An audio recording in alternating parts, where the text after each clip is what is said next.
मतलब यह है कि जब क्लास में बैठो तो कुछ याद होगा। तो कल मैंने आपको करवाए थे सारे क्वेश्चन, रूट 2 इज इरेशनल। आपने पता किया त्रिशा कि वो डिलीटेड है या आपके मार्च में नहीं आएंगे बस?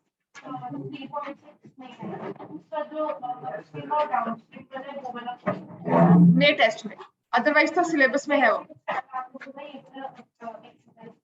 ठीक है, मैंने आपको कहा root 2 is irrational, 3 plus root 2 is irrational, ये वाले questions 3 plus 2 root 2 is irrational, इनको प्रूव करना है। ये क्वेश्चंस किए थे। Then we did 4 raised to power n can never end with a 0, ऐसे वाले क्वेश्चंस किए थे। फिर हमने किया था एप्लीकेशंस ऑफ एलसीएम, इस तरह वाले क्वेश्चंस हमने किए थे सारे। और मैंने आपको हैंडआउट दिया था रियल नंबर्स का, आप अपने उसमें चेक करोगे रियल नंबर्स का हैंडआउट, लास्ट के 2 पेजेस है शायद, इसको छोड़ दो, लास्ट के 2 पेजेस देखो। रियल नंबर्स क्लास वर्कशीट 1, इतना कर लेते हो काफी है। If you do this much work on real numbers, अभी फिलहाल के लिए आपका theoretical portion है। नॉन टर्मिनेटिंग भी मैंने आपको करवा दिया, terminating non terminating how many decimal places, that is still a point of contention कि वो है या नहीं है। ठीक हो गया? मुझे लगता है कि होना चाहिए, बिकॉज वो HCF का या LCM का फंडामेंटल थ्योरम ऑफ अरिथमेटिक का ही पार्ट है, राइट? तो अगर वो अगर आप FTA पूरी कर रहे हो, LCM कर रहे हो, 1.2 कर रहे हो, तो वो भी थोड़ा बहुत साथ में पढ़ लेंगे तो ठीक रहेगा। इतना क्लियर हो गया? चलो, अब आपने हैंडआउट में क्वेश्चन नंबर 1 कर लिया था हमने। क्वेश्चन नंबर 1 रियल नंबर्स का क्वेश्चन नंबर 1 स्टार्ट करो। चलो, रियल नंबर क्लास वर्कशीट मैंने आपको दी थी, क्वेश्चन नंबर 1 स्टार्ट करना है। मैं भी अपनी वर्कशीट क्या हो गया?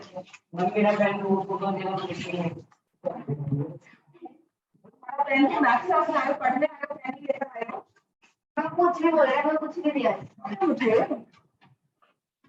तुमने कल अपना पेन उसको दिया होगा, रियो को दिया होगा तुमने कल अपना पेन, है ना?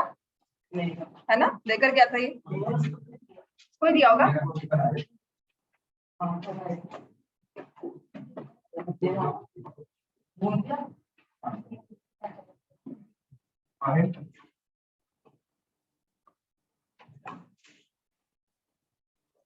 चलो काम स्टार्ट करो। क्वेश्चन नंबर 1 टिक करो।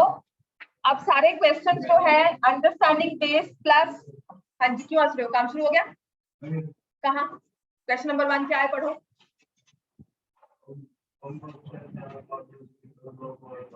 हाँ पढ़ो, लिखो, सॉल्व करो। 120 लीटर कहाँ काम स्टार्ट किया उसको देखो, तुम बातें कर रहे हो, हंस रहे हो। हाँ उसको पेन दे रहे थे साथ में, तभी अपना काम कर लो। तुम क्वेश्चन बात करो। क्वेश्चन नंबर 1,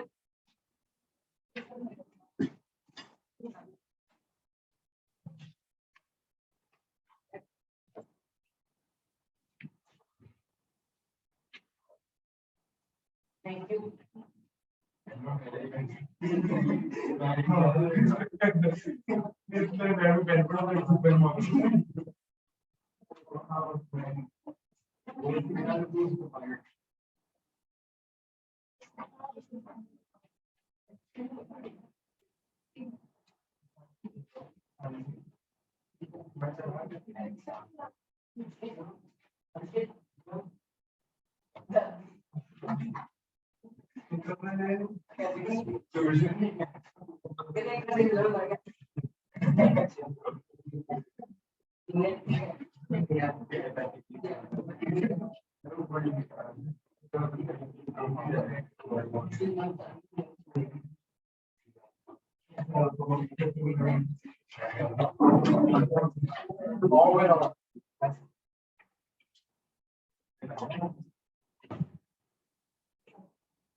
क्वेश्चन 1 स्टार्ट करोगे आप? क्वेश्चन हुआ कि नहीं हुआ वो बाद में देखते हैं।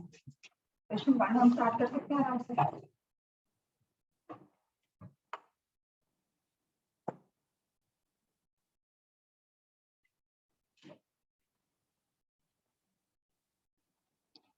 अच्छा, कब कब सबके एग्जाम है? 11 जुलाई आपके। 18th में क्वाड्रेटिक इक्वेशंस आना है, ठीक है। तो इसके बाद ना मैं क्वाड्रेटिक स्टार्ट कर दूंगी, बाकी किसी और का एग्जाम रहता है केवीएम, आपका ही है linear equations, first second third chapter, ये 3 चैप्टर्स हैं। प्रोबेबिलिटी, तो एक क्वाड्रेटिक और प्रोबेबिलिटी में स्टार्ट करवा देती हूँ। क्वाड्रेटिक आपके पेपर्स के हिसाब से मैं करवा दूंगी, आप अटेम्प्ट कर सकोगे, ठीक है। पर ये नहीं मान लेना कि वो क्वेश्चन खत्म हो चुका है, वो चैप्टर होगा नहीं दोबारा। What I plan to do this 15-20 days, अगर कोई नहीं आता है तो आपका काम एज सच इतना मिस नहीं होगा, क्योंकि पिछली रिविजन ही होगी और थोड़ा बहुत स्पेसिफिक टॉपिक्स जो है वो हम करवा दूंगी मैं। जून जुलाई में प्लीज रेगुलर रहना, बिकॉज हमें काफी काम अभी कंप्लीट करना है, ठीक है।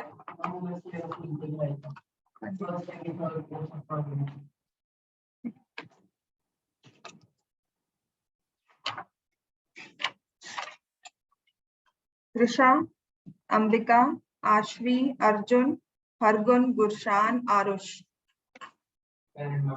तन्मय आज नहीं आएगा, माहिन, तरन, श्रेष्ठ नहीं आएगा, दिव्या, हर्षित, सक्षम, वंशिका कल शाम में आई थी, है ना। और कौन आया? आरव इसी बैच में आना है, साकेत, आशिन, कन्वर, ठीक है बच्चे। शाम वाले बैच में तो कोई नहीं आ रहा, काशिन आएगा बस एक, अगर उसके एग्जाम्स नहीं है। अगर आपको लीनियर इक्वेशंस दोबारा से करनी है स्टार्ट, मैं उसको रेयान को आजकल लीनियर इक्वेशंस ही करवाऊंगी। हाँ नहीं, अगर आपको लीनियर इक्वेशंस दोबारा से पढ़ना है, कुछ डाउट्स क्लियर करने हैं, तो कल आज रेयान को, कि मुझे लगता नहीं है आज ये भी आएगा, सिर्फ काशिन है, काशिन का नॉट वेरी श्योर, तो मैं लीनियर इक्वेशंस दोबारा से करवा दूंगी। हो सकता है 6 to 7 में मैं आपको 1-2 बार बुलाकर आपका जो प्रीवियस से प्रोबेबिलिटी रहता है वो करवा दूं, ठीक है। वो मैं डिसाइड कर लूंगी, अभी नहीं करते। A merchant has 120 litres of oil of type 1, उसके पास, एक मर्चेंट के पास 120 लीटर्स है टाइप 1 ऑयल का, टाइप 2 ऑयल का उसके पास है 180 लीटर्स, टाइप 3 ऑयल का है उसके पास 240 litres. He wants to fill the 3 kinds of oil in tins of equal quantity. इन तीनों को उन्हें एक कंटेनर्स में, एक टिन में फिल करना है जिसमें इक्वल क्वांटिटी हो। तो what should be the greatest capacity of such a tin? Greatest capacity ऐसे टिन की क्या होगी? इसमें हम क्या निकालेंगे? HCF। HCF क्यों निकाला हमने? क्योंकि ग्रेटेस्ट लिखा हुआ था, ठीक है, इसलिए। आप अब 10th के बच्चे हो गए हो, तो इस लेवल पर मत चलना कि ग्रेटेस्ट लिखा है, लीस्ट लिखा है तो I will blindly go for greatest में HCF, लीस्ट में LCM, ऐसा मत सोचना। हाँ, एक वे ये होता है सोचने का, एक वे ये होता है डिसाइड करने का, लेकिन साथ ही साथ आपको क्या करना है? आपको ये सोचना है कि जो एक टिन में ऑयल भरा जाएगा उसमें जो क्वांटिटी होगी वो इन 120 से बड़ी होगी या 120 से छोटी होगी। 180 से बड़ी होनी चाहिए, 180 से छोटी होनी चाहिए, 240 से बड़ी या 240 से छोटी। इन तीनों नंबर से आप अगर इन क्वांटिटीज को भरते हो, तीन तरह के ऑयल है, आप इक्वल कंटेनर मंगवाकर आप क्वांटिटीज को फिल करते हो, टिन को फिल करते हो, बॉटल्स को फिल करते हो, तो वो क्वांटिटी 120 से कम होगी या ज्यादा होगी? छोड़ दो उस फोन को, तुम जो फोन में छुपा रहे हो उसको छुपा रहे हो, दिख रहा है ऐसा। मम्मा का फोन आता तो मम्मा को पता है तुम क्लास, पता नहीं कौन मम्मा को इस टाइम में क्यों फोन करना होता है, क्या करना होता है, मम्मा को बोलो मैसेज कर दिया करे। So you have type 1, type 2, type 3, 3 types of oil. आप एक इक्वल क्वांटिटी वाली बॉटल बुलाओगे, मंगवाओगे, जिसमें आप इन ऑयल्स को फिल कर दोगे। जब भी HCF निकालना है या LCM निकालना है, सामने क्वेश्चन में क्या लिखा हुआ है, ग्रेटेस्ट लीस्ट के बेसिस पर हम डिसाइड करते हैं, बिल्कुल सही है, लेकिन हर बार ये नहीं चलता। तो आपको डिसाइड साथ में क्या करना है कि जो हमें नंबर फाइंड करना है, जो इस बॉटल में क्वांटिटी आएगी वो 120 से बड़ी होगी या छोटी होगी? बताओ। 120 के इक्वल हो सकती है, उससे बड़ी हो सकती है। ऑयल इतना है नहीं मेरे पास, 120 लीटर है, तो कैन आई फिल है ऑयल, जिस ऑयल का मेरे पास 120 लीटर है वॉल्यूम, क्या मैं 140 लीटर उस ऑयल का भर सकती हूँ? नहीं। तो मुझे क्वांटिटी चाहिए इससे छोटी। तो अगर मुझे छोटी क्वांटिटी चाहिए तो हमेशा क्या निकालना है? फैक्टर। तो वहां पर हम विल फाइंड HCF। तो HCF ऑफ 3 नंबर्स आप फाइंड करोगे, कितना आ जाएगा? 60। These three numbers, they have the highest common factor as 60. So the greatest capacity of such a tin and number of tins required. मैंने NO लिखा हुआ था, वो number of लिखना रह गया, मेरी एक एरर है, राइट? टाइपिंग एरर लिख सकते हो, टाइपोस कह सकते हो उसको. सो प्लीज उसमें नंबर ऑफ टिन्स रिक्वायर्ड लिख लो. तो नंबर ऑफ टिन्स रिक्वायर्ड, आपने कहा 60 लीटर वाली बॉटल आएगी मेरे पास जिसमें हम इस ऑयल को फिल करेंगे. तो 60 लीटर वाली ऑयल के टाइप 1 के कितने कंटेनर से कितनी बॉटल्स हो जाएंगी? 2. दूसरे वाले की 3 और तीसरे वाले की 4. Total you will require 9 tins, 9 containers, 9 bottles as the case may be, जो भी आपको समझ में आता है या जो भी हमें दिया हुआ है. Are we clear with this? This is a clear-cut question of highest common factor. हाँ जी, इनमें से कॉमन फैक्टर. और इसमें भी तुम ऐसे कर सकते हो. देखो, आपको प्राइम फैक्टराइजेशन हर बार नहीं करनी. क्यों बात कर रहे हो? क्या हो गया है? क्या समझा रहे हो उसको? तुम्हें तो क्या भी नहीं रही. क्या समझा रहे हो आप इसमें? 18 into 10, 24 into 10. Now you can clearly see this 10 is the highest. इन तीनों में है तो आप एक 10 तो रख लोगे. 12, 18, 24. इसको 6 into 3 लिख सकते हो, 6 into 3 and 6 into 4.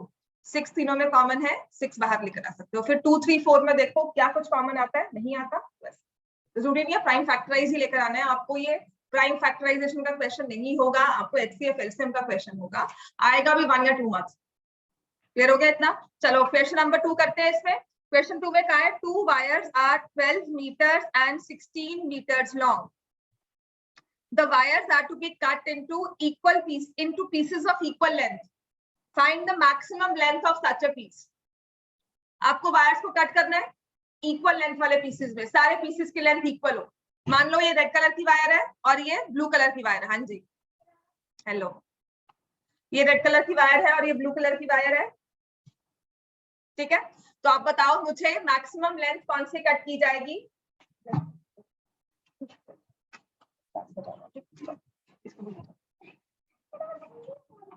चलो रेड बताओ कितना होगा maximum length of such a piece? क्या लिखेंगे? Maximum length of such a piece. अगर आपको पीसेस कट करने हैं 12 मीटर का आपके पास रिबन है, वायर है, तो आप पीसेस 12 मीटर से कम वाले कट कर सकते हो. 1 मीटर का कट कर लो, 2 का कट कर लो, 3 का कट कर लो, ऐसा ही कर सकते हो, है ना? तो आपको क्या निकालना है? नंबर छोटा. छोटा नंबर हमेशा क्या होता है? HCF, right?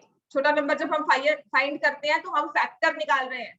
तो फैक्टर का मतलब है HCF of 12 and 16 which will be 4 meter. तो maximum length of such a piece will be 4 metre. Number of pieces कितने हो जाएंगे? रेड वायर के कितने हो जाएंगे? 4 मीटर के 12 मीटर में से पीसेस कट करने हैं तो कितने हो जाएंगे?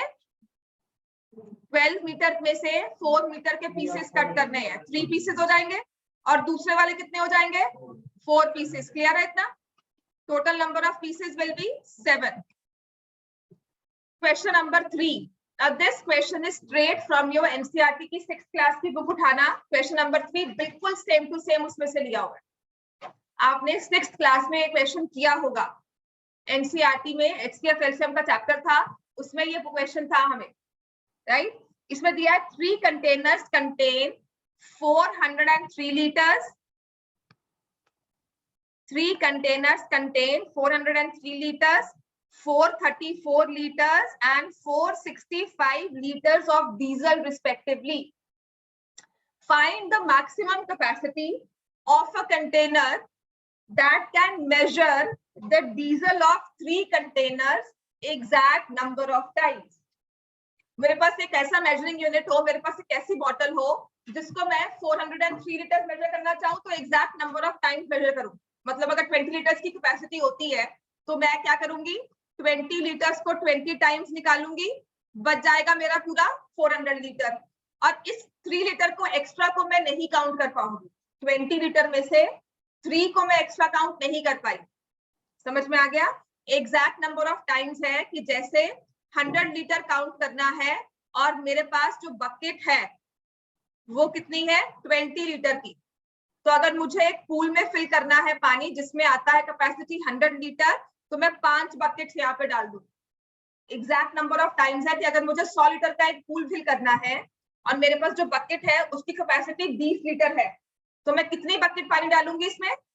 5। मैंने 5.5 तो नहीं कहा, एक थोड़ा सा और डाल दो, ऐसे तो नहीं कहा। मैंने कहा एग्जैक्ट नंबर ऑफ टाइम्स, मैंने किसी को बोला 5 बकेट पानी डाल दो। क्लियर हो गया इतना? तो ऐसे ही आपको भी जब ये 3 नंबर्स को मेजर करना है, कौन से 3 नंबर्स हैं? 403, दूसरा 434 और तीसरा 465। कोई ऐसा नंबर हो जो इन तीनों को exact number of times measure कर सके, तो वो नंबर इनसे छोटा होगा या इनसे बड़ा होगा? बड़ा होगा, exact number of times measure कर सके। जैसे मैंने कहा 100 लीटर की पूल है, तो मुझे 20 वाली बकेट यूज करके 5 बारी पानी डालना। तो अगर मुझे 403 को मेजर करना है तो 10 बारी में मेजर कर लिया, 11 बारी में मेजर कर लिया, ऐसा कोई नंबर चाहिए। क्लियर हो गया कि 10 कंटेनर उसके डाले कि ये 10 भर गए हैं मेरे, तो इसका मतलब ये 403 पूरा हो गया। तो I will find a number which is less than 403. So for that, I will find HCF of these 3 numbers.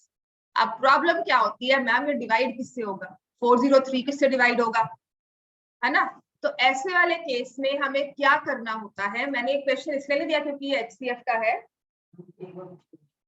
मैंने ये क्वेश्चन इसलिए दिया था क्योंकि आपको 403 ऐसे नंबर्स जब दिखते हैं ना जिसके फैक्टर्स नहीं बन रहे, तो उस केस में क्या करना चाहिए।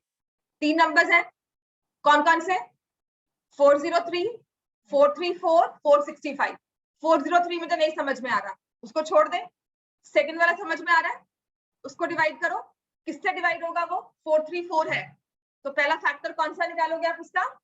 2 से डिवाइड करो, क्या आएगा? 434 को आप लिखोगे 2 into 217। अटक गए यहाँ पर आकर, है ना?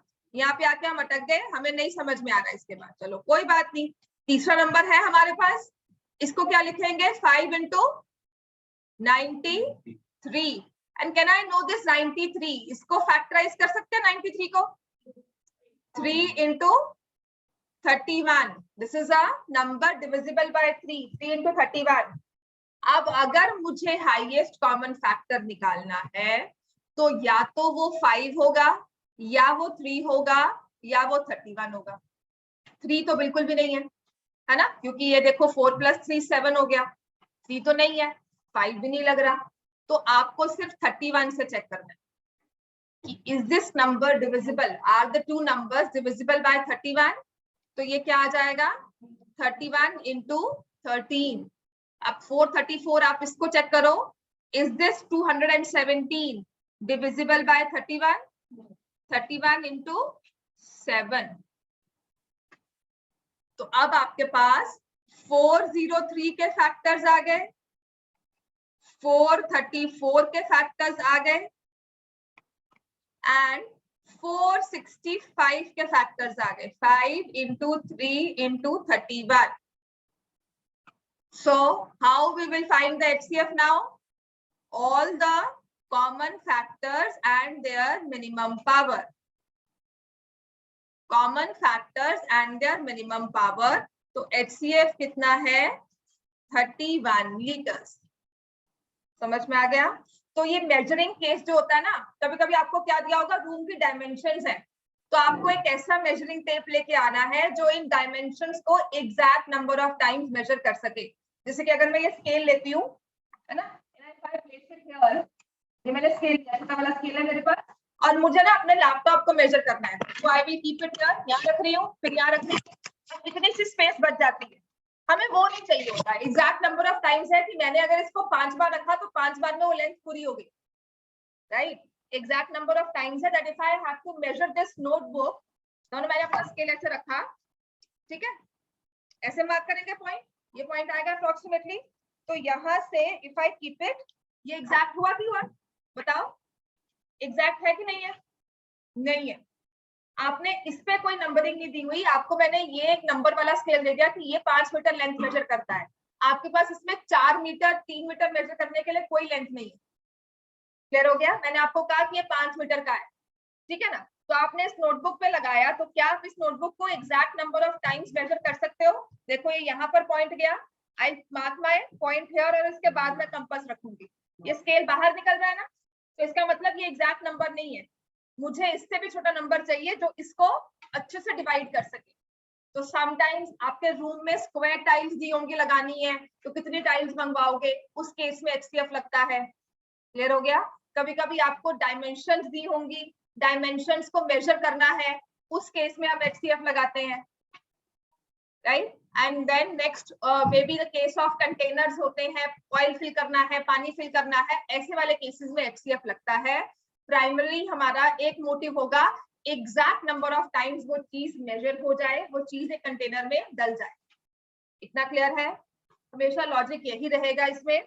क्वेश्चन नंबर 4 मैंने करवा दिया था आपको, सिर्फ इसको हिट एंड ट्रायल से n की वैल्यूज पुट करके ही करना है। दोबारा करवा दूं? हाँ जी, क्योंकि हम आए नहीं, है ना, क्योंकि हम साइंस क्लास गए हुए थे। n square minus 1, n square minus 1 is divisible. अब तो तुम्हारी मम्मा ने कह दिया जब क्लास मिस की मुझे फोन कर दो, कर दो। हाँ हाँ, आए हो, जब नहीं आओगे तभी करूंगी, मेरा दिमाग खराब है, मैं अभी करूंगी। मैम वो क्लास में बैठा हुआ है, तो हाँ अच्छा, क्यों? n square minus 1 is divisible by n if n is. तो ये वाला केस जब ऐसे क्वेश्चंस आते हैं ना, ये आपकी एग्जाम्पलर बुक से है, सेम टू सेम आता है। अगर क्वेश्चन आएगा या ऐसा कुछ और आएगा, तो आपको करना क्या है, n के बारे में जो 4 ऑप्शंस में कहा हुआ है ना, उसके हिसाब से उसकी वैल्यू ले लो। पहले ऑप्शन में क्या कहा है, n is an integer. Integer का मतलब है 3 वैल्यू ले लो, -1 0 1। क्या -1 पुट करने पर ये 8 से डिविजिबल होता है? बिल्कुल होता है। क्या 0 पुट करने पर ये 8 से डिविजिबल होता है? बिल्कुल नहीं होता। तो जहां नहीं होता उसको छोड़ दो, मतलब कि ये नहीं हो सकता। होने पर चेक करना है, नहीं होने पर वही छोड़ दिया कि ये तो पॉसिबल नहीं है, ऐसा तो हो ही नहीं सकता। ठीक है। फिर हमें क्या कहा है, नेचुरल नंबर। तो नेचुरल नंबर्स कौन से होते हैं, कहां से स्टार्ट होते हैं? 1 से। उसके बाद कौन सा आता है? 2। उसके बाद कौन सा आता है? 3। तो 1 square minus 1 is it divisible by 8? Yes, 0 is divisible by 8। 2 square minus 1 is it divisible by 8? नहीं, तो इसको भी छोड़ दिया। नेक्स्ट हमारे पास क्या आएगा, ऑड इंटीजर। ऑड इंटीजर्स कौन से होते हैं, बोलो? 1 3 5 और कौन से होते हैं, -1 भी, -3 भी, -5 भी, वो भी सब ले लो, क्योंकि आपने यहाँ पे स्क्वायर दिया हुआ है। अगर क्यूब दिया हो तो फिर क्या करेंगे, माइनस का साइन बिल्कुल इफेक्ट लेकर आएगा अपना, है ना, वो अपना जलवा दिखाएगा ना क्यूब में, माइनस का साइन, राइट। तो जब भी आपको इंटीजर कहा हुआ है, take both negative and positive values. अगर कहा है नॉन नेगेटिव इंटीजर तो 0 बीच में आएगा, अगर कहा है पॉजिटिव इंटीजर तो 0 नहीं आएगा। 1 2 3 4 हम स्टार्ट करेंगे। क्लियर है इतना कि लिखवाऊं इस चीज को? ये आता है हमें कि नहीं आता?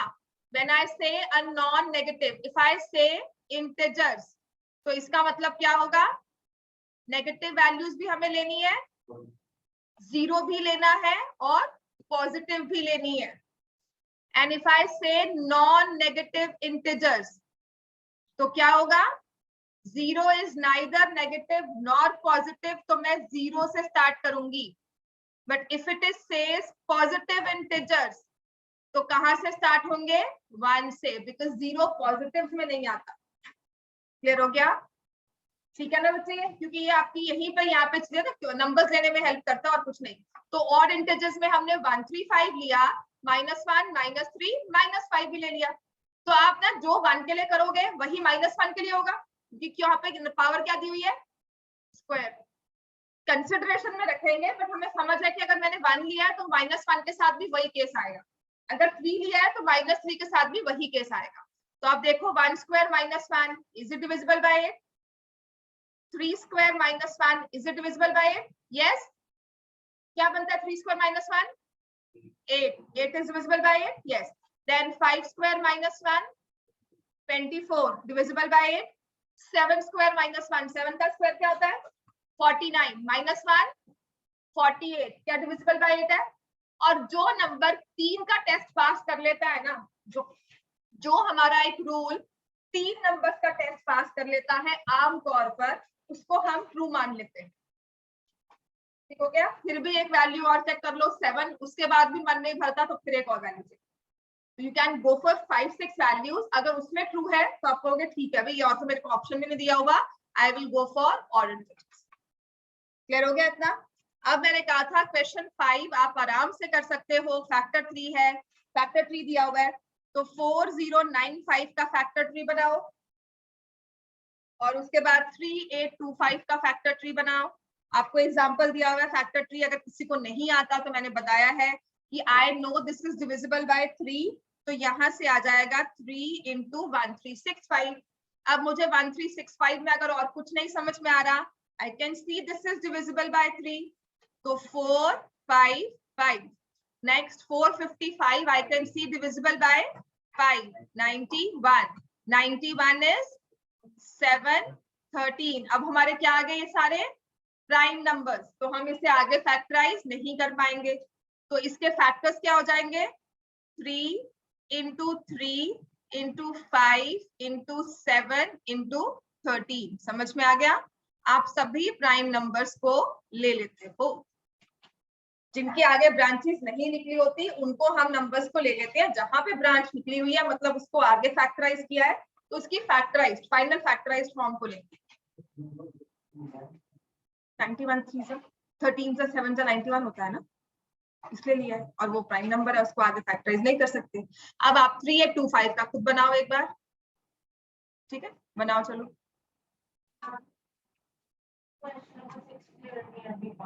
मैं करवा देती हूँ, थोड़ी प्रिंटिंग में प्रॉब्लम है। बी पार्ट में ना कहाँ क्लियर नहीं, ऐसा बना हुआ है ऐसा, देन इट दिस इज 2।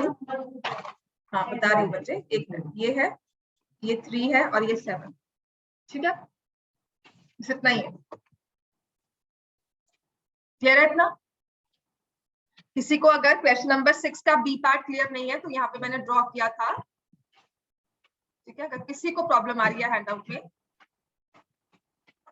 लेकर नहीं आए आज, क्यों?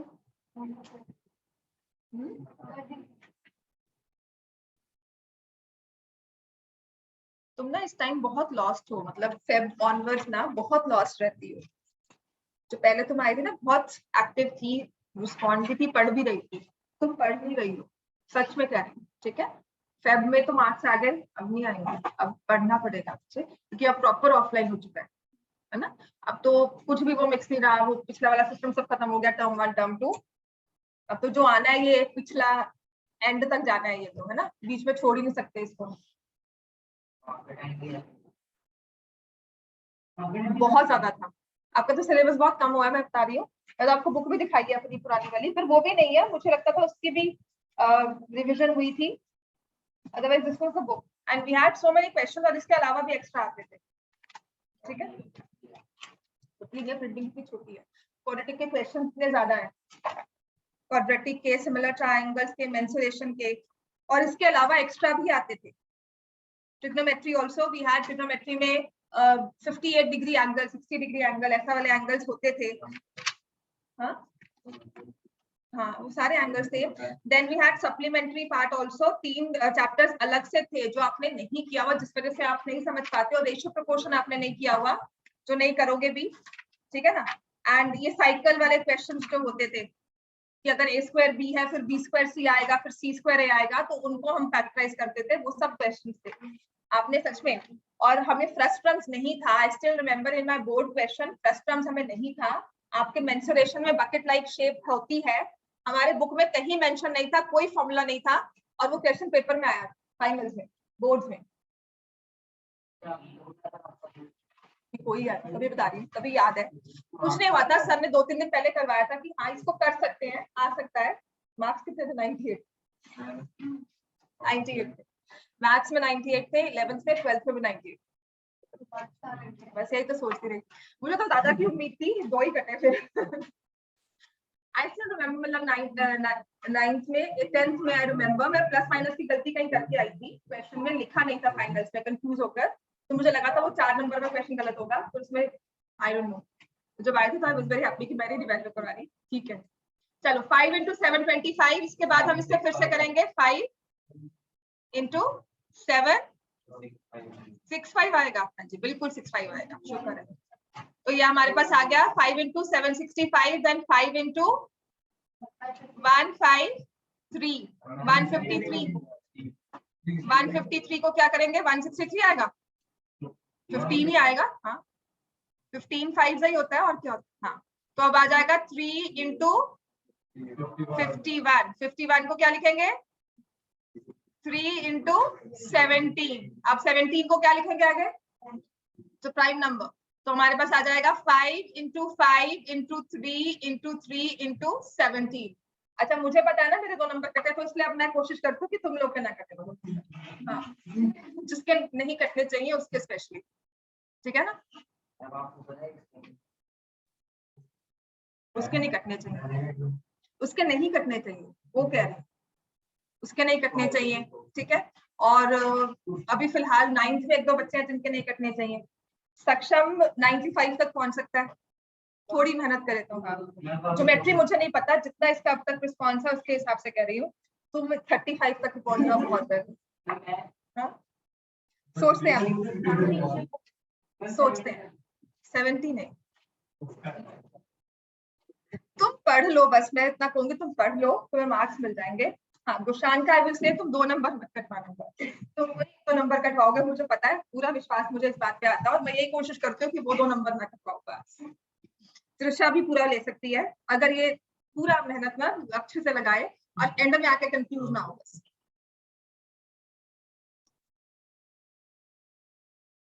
क्वेश्चन नंबर 6 इजी क्वेश्चन है। क्वेश्चन नंबर 6 चलो, ये तो फैक्टर ट्री आपको कंप्लीट करना है, तो ऐसे क्वेश्चंस पर अगर बहुत अच्छे हुए तो केस स्टडी बन के आ जाती है और कुछ नहीं, ठीक है। सिर्फ लॉजिकल बेस में क्वेश्चन नंबर 6 पे केस स्टडी बन के आती है। ये सिर्फ एक बोरिंग चैप्टर है, उसको बोरिंग ना बनाने के लिए मैंने ये फैक्टर ट्री डाल दिया था बीच में कि देखो हमें आता है कुछ तो, है ना। हाँ क्या फैक्टर ट्री, क्यों क्या है, आप 9 फील करोगे, कुछ तो आता है, खुश हो जाओगे कि कुछ तो आता है, ये लो। तो ठीक है, राइट। देन वी हैव, इसमें भी कैलकुलेशन मिस्टेक होती है बच्चे, तुम अपने आप को अंडर एस्टिमेट करते हो, कैलकुलेशन मिस्टेक्स तो कहीं भी हो जाती। तो यहाँ पर हमारे पास क्या नंबर आएगा, दिस विल बी 21 एंड यहाँ will be 42। Then we have 156 this and 2 here, यहाँ से 2 और 39 ब्रांच आउट हो रहा है, 39 से वी हैव 13। तो हमारे पास यहाँ पर क्या आएगा नंबर 3, देन 39, यहाँ कितना आएगा 78। क्लियर हो गया। और ऐसे ही डी पार्ट है, एक्स की वैल्यू निकालनी है। सच में ये क्वेश्चन आपके एचसीएफ एलसीएम के जो, हाँ एक्स की वैल्यू,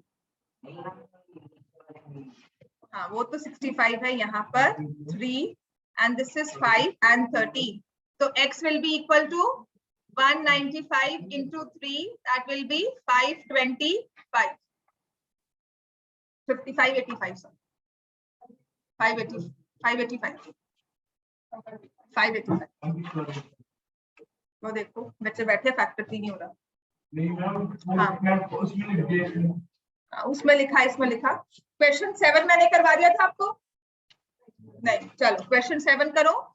वैसा ऐसा वाला क्वेश्चन मैंने आपको आपके उसमें तो करवाया है ना, बुक में जो था, explain whether the following numbers are prime numbers और कॉम्पोजिट नंबर्स, करवाया ना ऐसा वाला बुक वाला, तो हाँ जी वही मैं करवाऊंगी।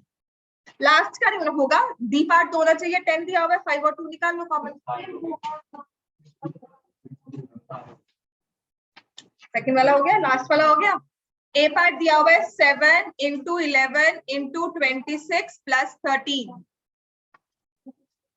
करण का ना क्लास परफॉर्मेंस ठीक होता है, तुम होमवर्क भी करके आते हो, पता नहीं फाइनल टेस्ट में क्या कर देते हो, पढ़ के नहीं आते, तुम्हें प्रॉब्लम अपनी पता है ना। मैं लूंगी ना सच में, मैं सिर्फ अभी पेपर्स की वेट कर रही हूँ कि मैं चैप्टर पूरा करवा दूं। हाँ जी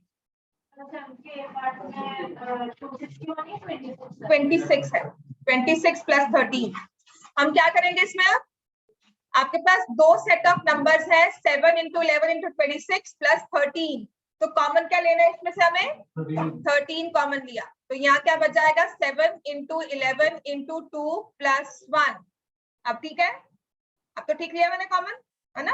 तो अब हम क्या करेंगे, according to fundamental theorem of arithmetic, according to fundamental theorem of arithmetic, और कुछ नहीं लिखना, बस इतना लिख देंगे, this is a composite number, this is a composite number, बस दैट्स इट।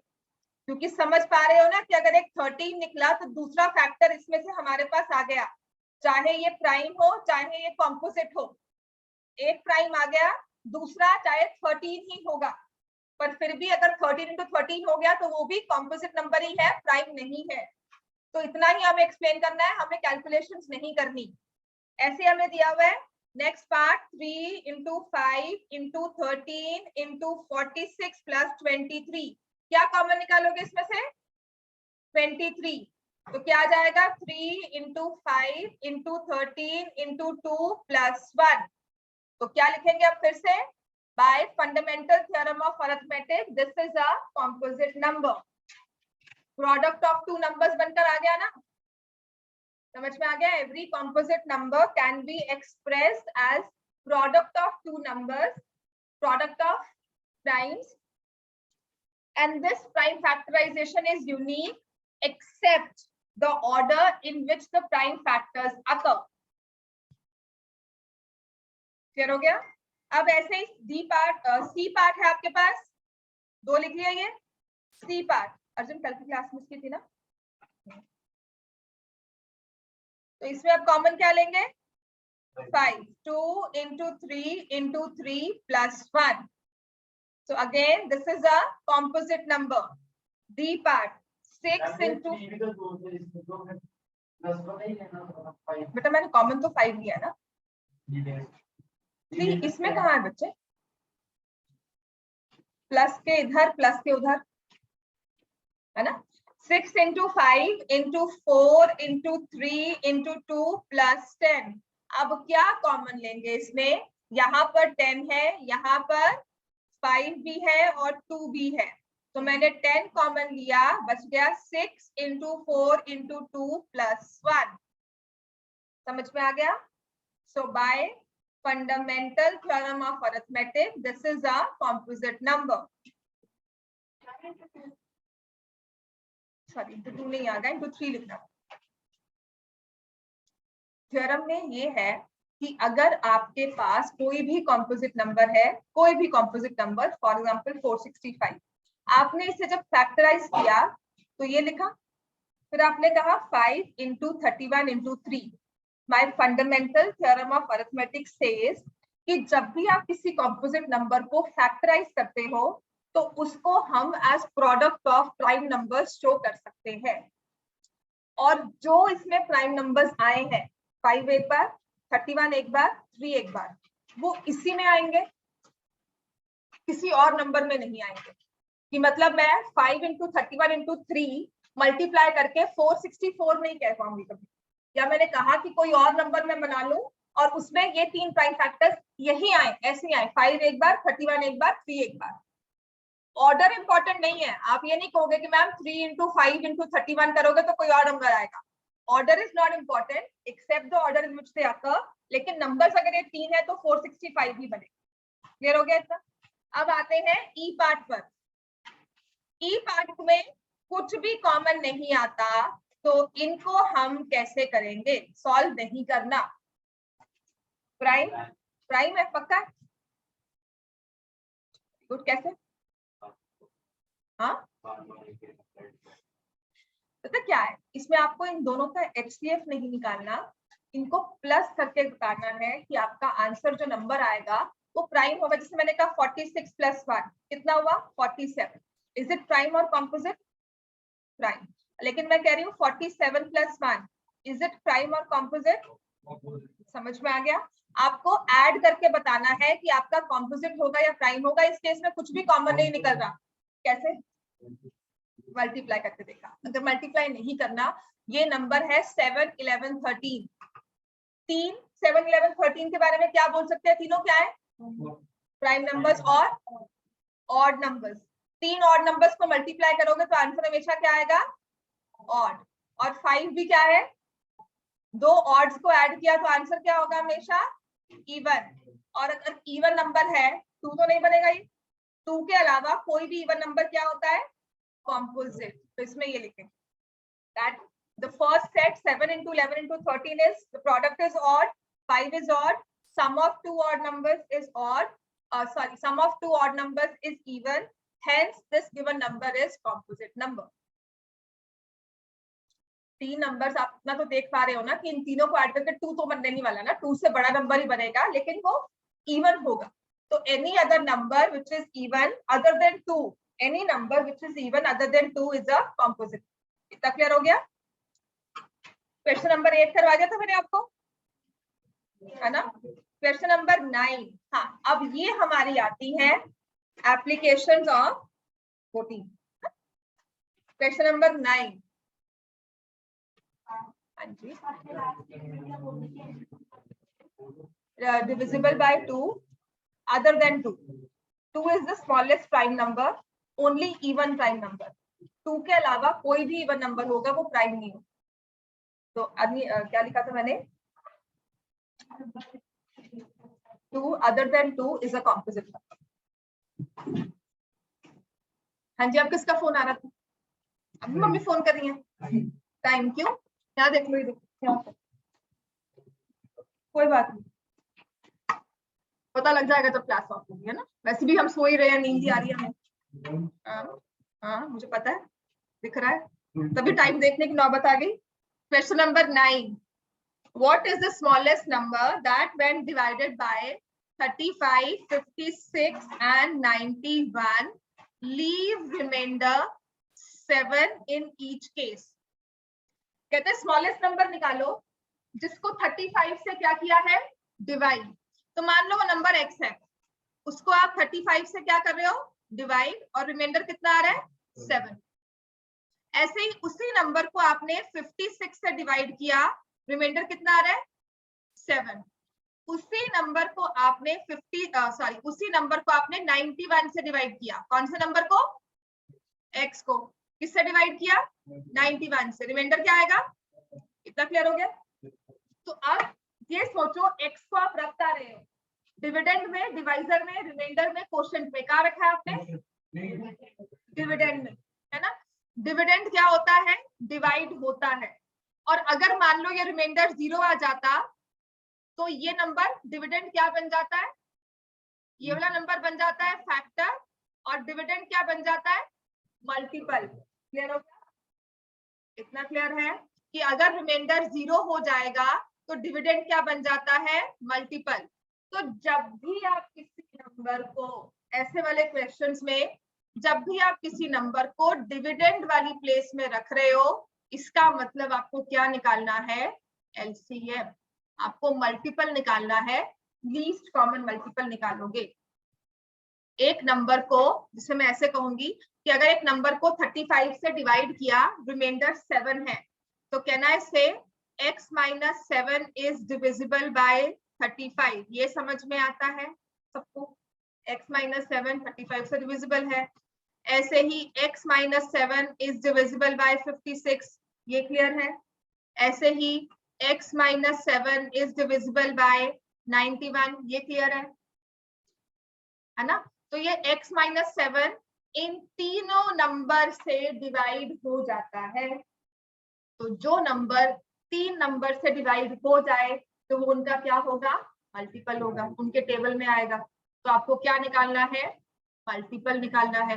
और मल्टीपल की एप्लीकेशन हमेशा हम क्या निकालते हैं? Least common multiple. List of numbers, multiples तो आप इंफिनिटी तक निकाल सकते हो। अगर मैंने 7 × 11 किया तो आपके पास उससे बड़ा नंबर बैठा है 7 × 12, उससे भी बड़ा बैठा है 7 × 13।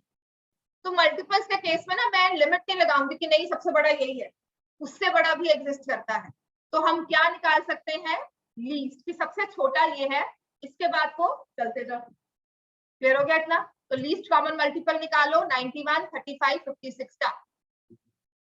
3647, हाँ 91, 35 और 56, यही है। So we'll find the LCM. अब एलसीएम निकालने के ना ये वेज है, 91, 35, 56 ऐसे लिखा, इनको डिवाइड करते रहो। पहले 7 से किया, 13 जा 5 8 है ना। फिर हमने 13 से किया 1 5 एंड 8, यही आएगा। फिर मैंने 5 से किया 1 1 8। अब दिखाना तो हमें प्राइम फैक्टराइजेशन नहीं है, यहाँ पर डायरेक्टली 8 भी कर सकती हूँ। 2 2 2 3 स्टेप लिखने हैं, वो होता था जब आपको प्राइम फैक्टराइज करवाते थे। अब यहाँ पर आप क्या करोगे, LCM is 7 into 13 into 5 into 8, तो 7 into 91 into 40, ये आ जाएगा 3640। LCM of the given three numbers is 3640। अब ये LCM 91 से डिवाइड होगा, 3640 91 से डिवाइड होता है, 35 से भी डिवाइड होता है, 56 से भी डिवाइड होता है। लेकिन हमें कौन सा नंबर निकालना था जो रिमाइंडर क्या देता है, 7। तो हम क्या करेंगे इसमें, प्लस सेम रिमाइंडर। तो वो चाहे 7 दिया हो चाहे 6 दिया हो, हमेशा उसे ऐड करते हैं, ठीक है। तो ऐसे केस में हम क्या करेंगे, LCM of the given numbers plus same remainder. हाँ 7 लिखोगे ना, ये तो मैं आपको जनरल रूल बता रही हूँ, कल कोई और नंबर दिए होंगे, कल कोई और रिमाइंडर दिया होगा, है ना, तो उस केस में कहोगे मैम 7 ही ऐड करें, तो वो नहीं करना। आपका जनरल रूल क्या है, और इतना सोचना भी नहीं पड़ना, वहां पे एग्जाम में इतना टाइम नहीं होगा, वहां पर बस पढ़ोगे और अप्लाई करोगे। इस चीज को याद रखना होता है कि ऐसी चीज अगर आती है तो यहाँ पर हमने एलसीएम निकाला था, क्यों निकाला था, और वो थिंकिंग टाइम जो है ना वो आपका कम होना चाहिए वहां, थॉट प्रोसेस। बस ये क्वेश्चन है एलसीएम निकालकर प्लस 7। अब ऐसे ही है question number 10।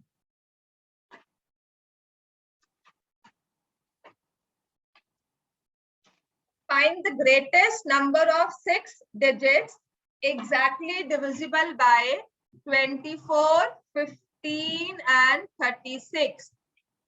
Greatest number of 6 digits जो डिविजिबल हो जाए इन तीनों नंबर से।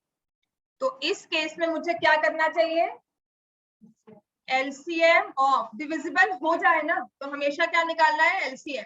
एलसीएम ऑफ 24, 15, 36, पहले तो ये निकालो, उसको भी आएगा, उसको बना दो। कैसे बनाओगे, मल्टीप्लाई करके, वेरी गुड। तो 3 तो है, अब मेरे पास है 8, 5 एंड 12। 8 और 5 में I can take 4 common, 3 into 4 या 2 रह गया, 3 रह गया, तो 2 into 5 into ये आता है 10।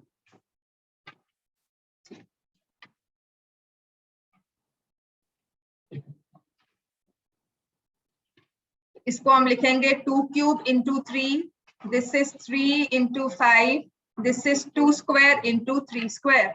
तो एलसीएम हम लेते हैं, 2 की मैक्सिमम पावर है 3, 3 की मैक्सिमम पावर है 2 और 5 की मैक्सिमम पावर है 1। तो 8 into 9 into 5 which is 360। हमें चाहिए था नंबर 6 डिजिट्स का, एलसीएम तो मेरे पास आया 3 डिजिट्स का। तो हम क्या करेंगे, we'll find the greatest 6 digit multiple of किसका, 360। लिखो फाइंड, सब सो रहे हो, कोई कुछ नहीं, find greatest 6 digit multiple of 360। समझ में आ गया? आपको ग्रेटेस्ट नंबर निकालना है जो कि 6 डिजिट्स में होगा, जो 360 से डिवाइड हो जाएगा। अगर वो 360 से डिवाइड हो गया तो वो 24 से भी डिवाइड होगा, 15 से भी डिवाइड होगा और 36 से भी डिवाइड होगा। इतना क्लियर हो गया क्या? अच्छा एलसीएम निकल गया, पहले निकल गया सबका एलसीएम। अब आपको क्या करना है, इस एलसीएम को 6 डिजिट्स में लेकर जाना है ना। अब हम मल्टीप्लाई तो करने नहीं बैठेंगे कि 100 से किया, 1000 से किया, तब क्या करेंगे। तो now what I will do is greatest number कौन सा होता है 6 डिजिट्स का? याद आ रहा है कुछ? पिछली याद है, कभी पिछली क्लासेस में कुछ पढ़ा हो? इसको किससे डिवाइड करोगे? 360 से, और जो रिमाइंडर आता है उससे क्या करते हैं? माइनस। चलो करो, अगर स्मॉलेस्ट का हो तो उसे ऐड कर देते हैं, फर्दर उसे ऐड कर देते हैं। स्मॉलेस्ट का हो तो वो भी बता देती हूँ। ग्रेटेस्ट में हम क्या करेंगे? विल राइट 2s are 720, वो स्मॉलेस्ट होगा, स्मॉलेस्ट 7 डिजिट होगा। ग्रेटेस्ट 6 में सबसे बड़ा ये है, इससे बड़ा 6 में डिजिट नहीं होगा, बड़ा number.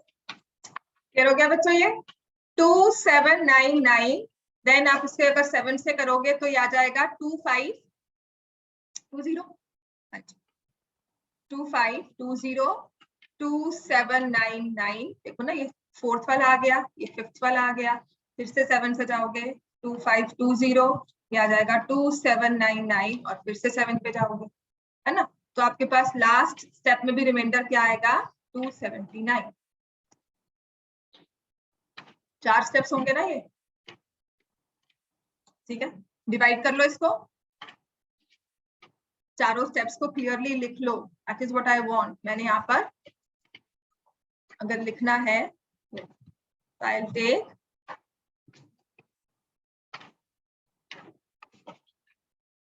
360 7s are sorry 2s are पहले 720, तो ये आ जाएगा 279।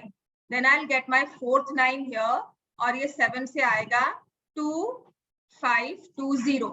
Then again I will get 279, और ये फिफ्थ वाला 9 जो है वो आ जाएगा, फिर 7 से आएगा 2520, हमने माइनस किया 279, और ये लास्ट वाला 9 अब आ जाएगा, और यहाँ पर हमारी डिविजन कंप्लीट हो गई। मुझे पॉइंट्स में आगे नहीं जाना है। This is the final remainder.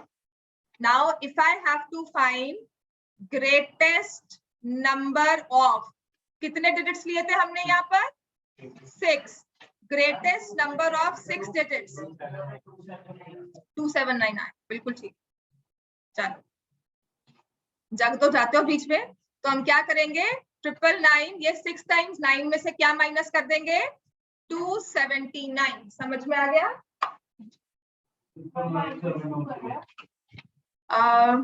जैसे कि मैं सबसे बड़ा एग्जांपल देती हूँ 45 एंड आई टेक 7 6 42, ठीक है? रिमाइंडर क्या आ गया? 3। अब इस रिमाइंडर को समझो, 45 एक नंबर बैठा हुआ है, इससे पहले 7 का मल्टीपल है 42, इसके बाद 7 का मल्टीपल है 49। तो 45 में 7 के किसी मल्टीपल से 3 ज्यादा है, 45 में 7 के किसी मल्टीपल से 4 कम है। क्लियर हो गया? तो ये रिमाइंडर क्या होता है? This is extra in a number than a multiple of divisor. What is excess in a number than a multiple of divisor? तो जो ये एक्स्ट्रा है मैंने माइनस कर दिया, तो मेरे पास जो आंसर आएगा दैट विल बी, अब ठीक लिखा है मैंने, ठीक है? अब ये 720 माइनस ठीक किया कि नहीं?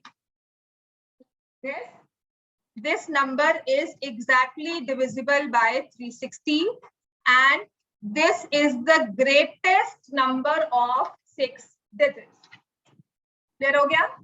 अब मुझे निकालना है स्मॉलेस्ट नंबर ऑफ 7 डिजिट्स। इसी में आगे लिख लो, ये तो ग्रेटेस्ट निकाला ना, सबसे आसान होता है ग्रेटेस्ट निकालना।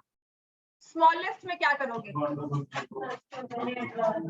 बच वही तो नहीं करना ना, एंड वाला क्या प्लस करोगे? किसमें क्या प्लस करोगे बताओ? रिमाइंडर प्लस नहीं होता ना, माइनस तो कर सकते हैं। माइनस में ग्रेटेस्ट आया। अब यही आपने कैलकुलेशन सारी लिख ली है ये हमने, राइट? अब इसी में ना स्मॉलेस्ट में भी अगर जाना है ना, तो मैं लूंगी अपना ग्रेटेस्ट वाला नंबर ही, क्योंकि वो डिवाइड करना भी आसान है।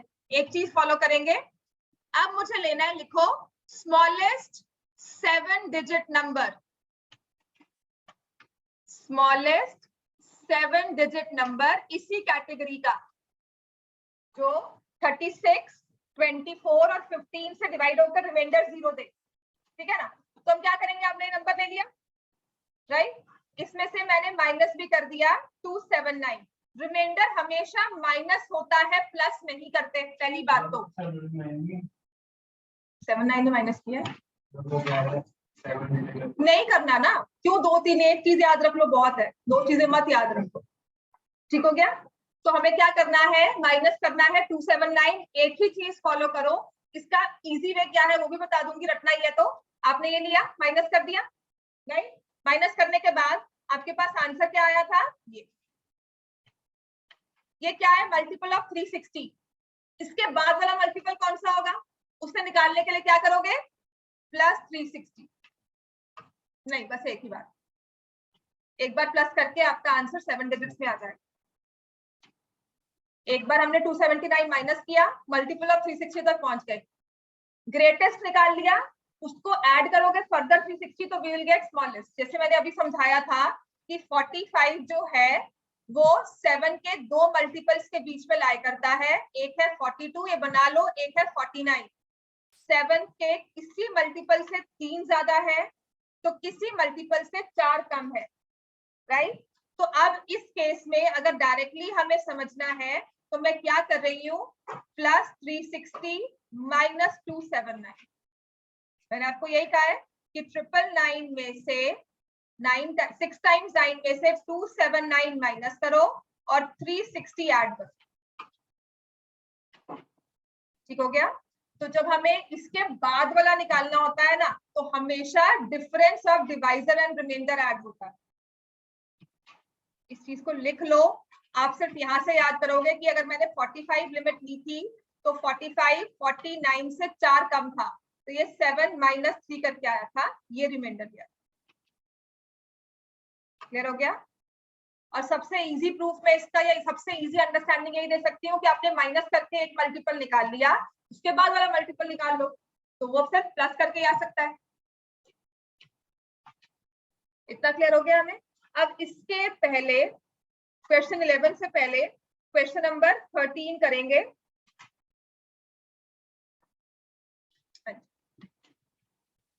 क्वेश्चन 11 नहीं करेंगे, क्वेश्चन 13 करेंगे। बुक मैंने सारी करवा दी थी आपको, एक्सरसाइज 1.2 कुछ रहता था एक्सरसाइज 1.2 में, कोई बात नहीं, लीनियर इक्वेशंस भी हो जाएगा। क्वेश्चन नंबर 13 पहले कर लो because this is a very easy question. अगर मैंने आपको पूरी एक्सरसाइज करवा दी है तो ये रूल भी करवाया होगा। HCF ऑफ 2 नंबर्स दिया हुआ है 253 440, इनका HCF कितना दिया हुआ है 11 और LCM कितना दिया हुआ है, कितना दिया हुआ है बताओ, 253 इंटू R। आपको कहा है find the value of R, तो क्या इसमें रूल यूज करेंगे आप, दो नंबर्स का HCF, प्रोडक्ट ऑफ, लिखो क्या हम यूज करते हैं, बोलो, product of 2 numbers is equal to HCF multiplied by LCM. So what is the product? What are the 2 numbers? दो numbers कौन से हैं वो हमारे पास, 253 and 440। दो numbers कौन से हैं, 253 और 440। HCF क्या है 11, LCM क्या है 253 into R। तो अब आपको सिर्फ इतना कहा है कि R की वैल्यू निकालो। तो अगर हमें ये रूल याद होगा जो एप्लीकेबल होता है ओनली फॉर 2 नंबर्स, तो ये क्वेश्चन चाहे MCQ में आए, चाहे आपका 1 मार्क में आए, चाहे 2 मार्क्स में आए, आप उसे सॉल्व कर सकते हो। तो this is the most important thing that you need to remember here. समझ में आ गया, यहाँ तक क्लियर है बच्चों सबको। चलो कल ये चैप्टर